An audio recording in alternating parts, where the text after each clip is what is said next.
A few years ago, I attended a wedding shower at which all the guests walked in the door, and as you did, someone slapped a name tag on your back.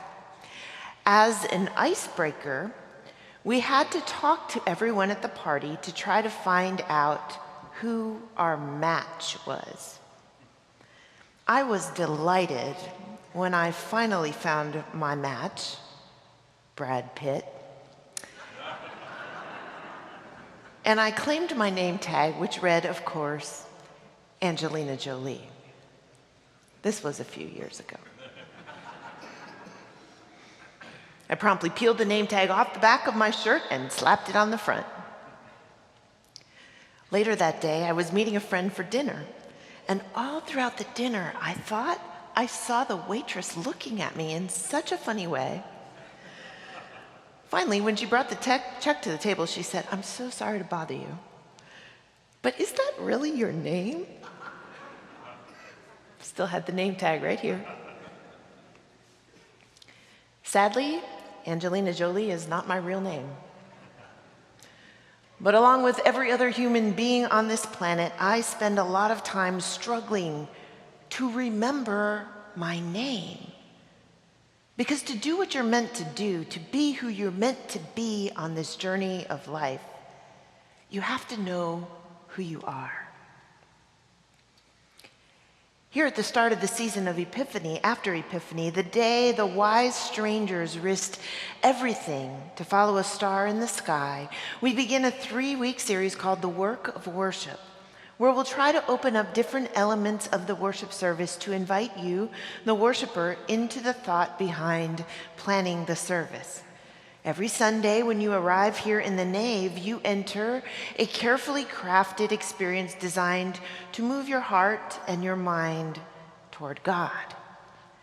Some weeks our planning is spectacularly successful.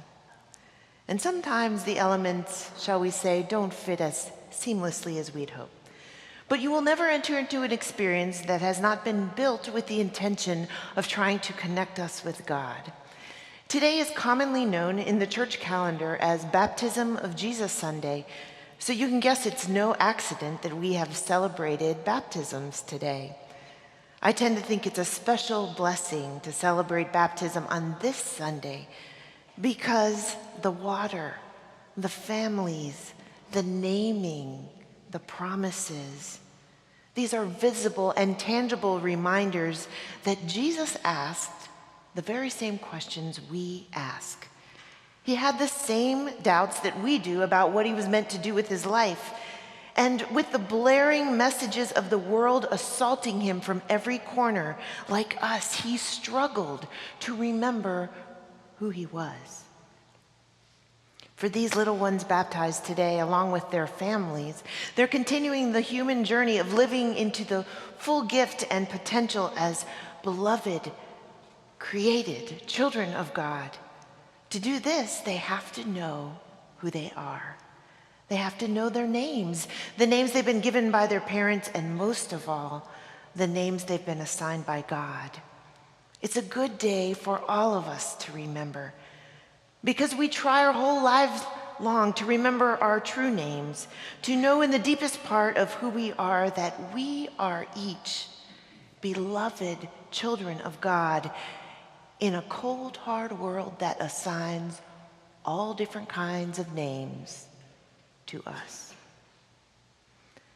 Our gospel accounts of his life and ministry don't really detail too many periods of internal angst for Jesus the Christ. But we're here 2,000 years after he lived, and there's been a lot of textual fixing in the meantime. That is, it's likely that the text has been cleaned up to make Jesus a little more holy than he actually was. Jesus did have crises of identity, questions about who he was in the larger picture. If he didn't, he could not have shared our human experience, could he? One of the things that makes the Christian faith unique in the ranks of world religions is that at Christmas we declare that God is with us, that God stepped into human skin and lived a human life. Because this idea of God taking on the human experience is not without controversy, I think you need just a little church history lesson this morning. When Constantine became emperor of Rome and made Christianity the state religion, he believed that the unity of the church was important to the political strength of the empire. So, in 325, he called a meeting, the Council of Nicaea. He wanted to settle the disputes that folks were having about the nature of Christ.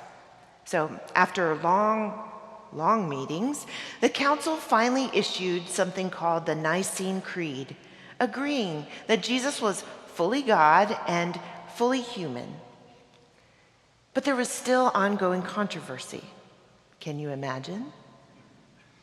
So on October 8th, 451, at the largest of all church meetings, folks gathered at Chalcedon. 500 or 600 bishops of the early church attended, and they all had their own opinions. Sounds like a nightmare. After much wrangling, they adopted a new creed, which reaffirmed both the divine and human natures of Christ, recognized a full 100 years ago at Nicaea, and the meeting also stated that the two natures of Christ were, quote, without confusion, without conversion, without severance, and without division. So that pretty much settled everything. Right. All of that to say our desperate yet conflicted need to understand Jesus as human and yet divine has been going on for a long time. And no matter how we try to hang words around it, we have to know that you and I long for a God who knows what it's like to be us. Because human life is hard, and we struggle to know who we are and who we're meant to be. Jesus did too. Some of us come to organized religion not out of obligation, but out of desperation, searching for God in the middle of life's questions and pain. That day in the Jordan River, Jesus did too. Some of us go into the world and hear conflicting messages, the names that other people assign us, and we find it hard to remember who we really are, and Jesus did too. In today's gospel passage, Jesus walked down a dusty Galilean road right at the beginning of his ministry, wondering about all of these things. And when he got to the river, he ran smack into all those people who had been listening to John the Baptist and asking questions of their own. Here's the kind of people who were gathered at the river that day. They were unable to find comfort or assurance in traditional religion. They were convinced that the religious teachings of the day could not address their questions. They were panicked about the oppressive political regime that was increasingly clamping down on their lives. They were desperate enough to trek out into the desert to listen to a man who everyone thought was crazy. They were confused about who they were in the middle of a society and a religious climate riddled with conflicting messages. They needed to know who they were, and then along came Jesus.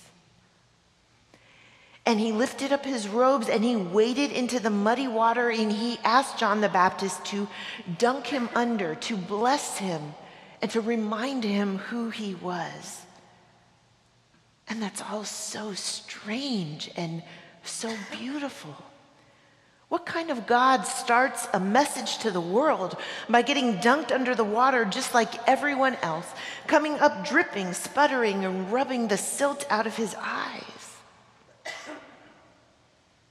A God who knows what it's like to be us, who wonders just like you and I do, who am I? And what does my life mean? Just as Jesus came up out of the water, as you heard, the heavens opened, and the Spirit of God descended on Jesus like a dove. The Gospel of Matthew says the Spirit alighted on him. And Jesus heard the voice from heaven answering his question. "This is my beloved Son, in whom I am well pleased." Beloved. That was his name. That was the name God gave him. And that is the name that God gives you too. You and you and you and me and you. Beloved. Like Jesus, it is our most holy and sacred work to remember our names, to live like we believe them.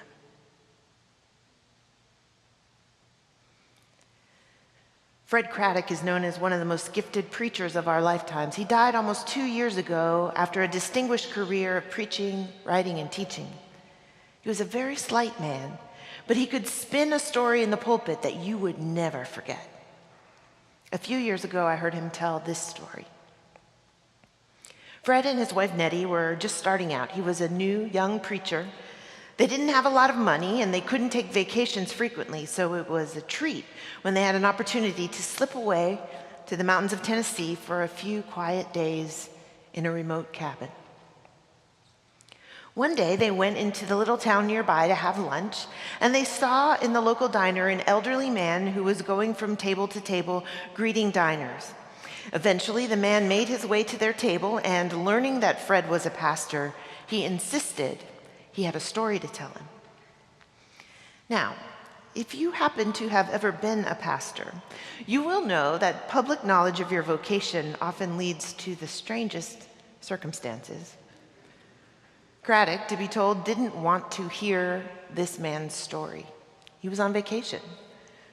But he sighed and he scooted down the bench and made room for the man to sit down and tell his story, that sticky formica table. The man said he had been born a few miles from that very spot on the other side of the mountain. There was great shame in his childhood because his mother wasn't married when he was born. His family struggled with backbreaking poverty.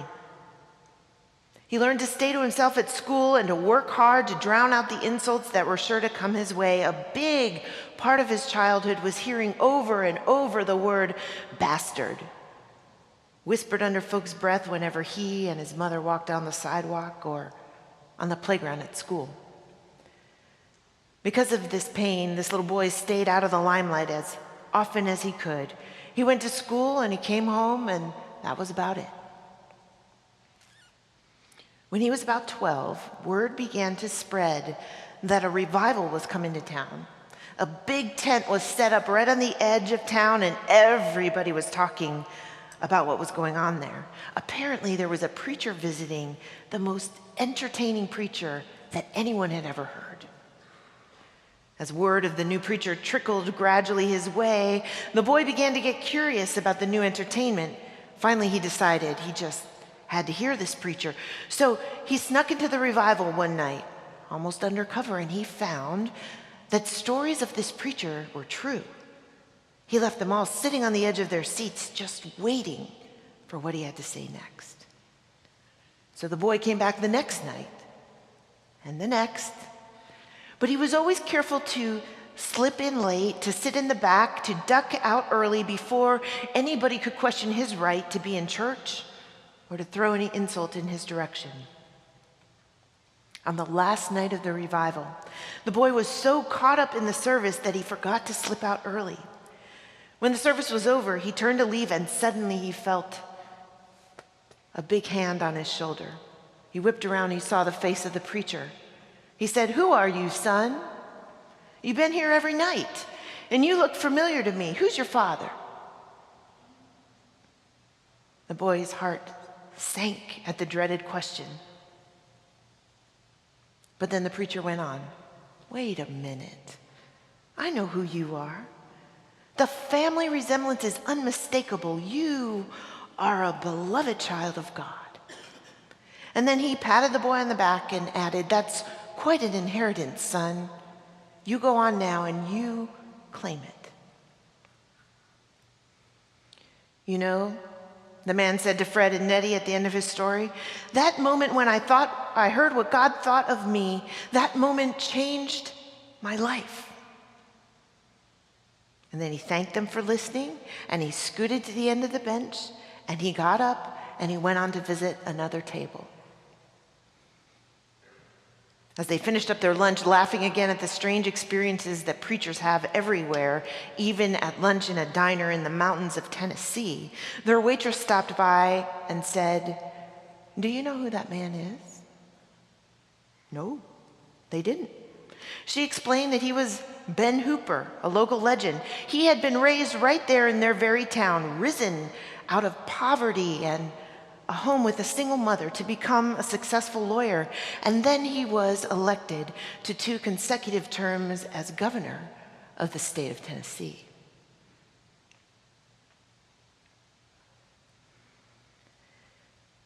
Out in this cold, hard world, you and I hear messages every day. Messages trying to tell us who we are. Not good enough. A failure. Disappointing. Unhappy.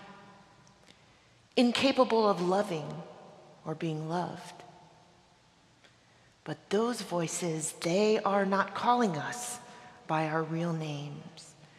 If you and I could ever pause, even for just a moment, to notice the divine spark of life and love placed in every single one of us by our Creator, we might begin to discover who we are, who we really are.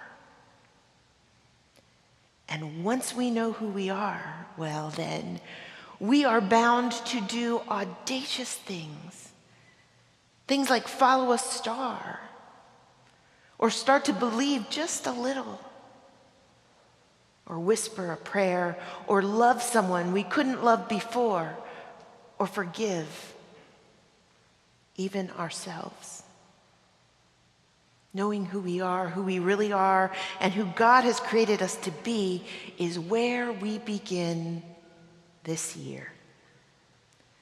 Here at the start of 2017, I think we all know that there will be much required of us in the days ahead.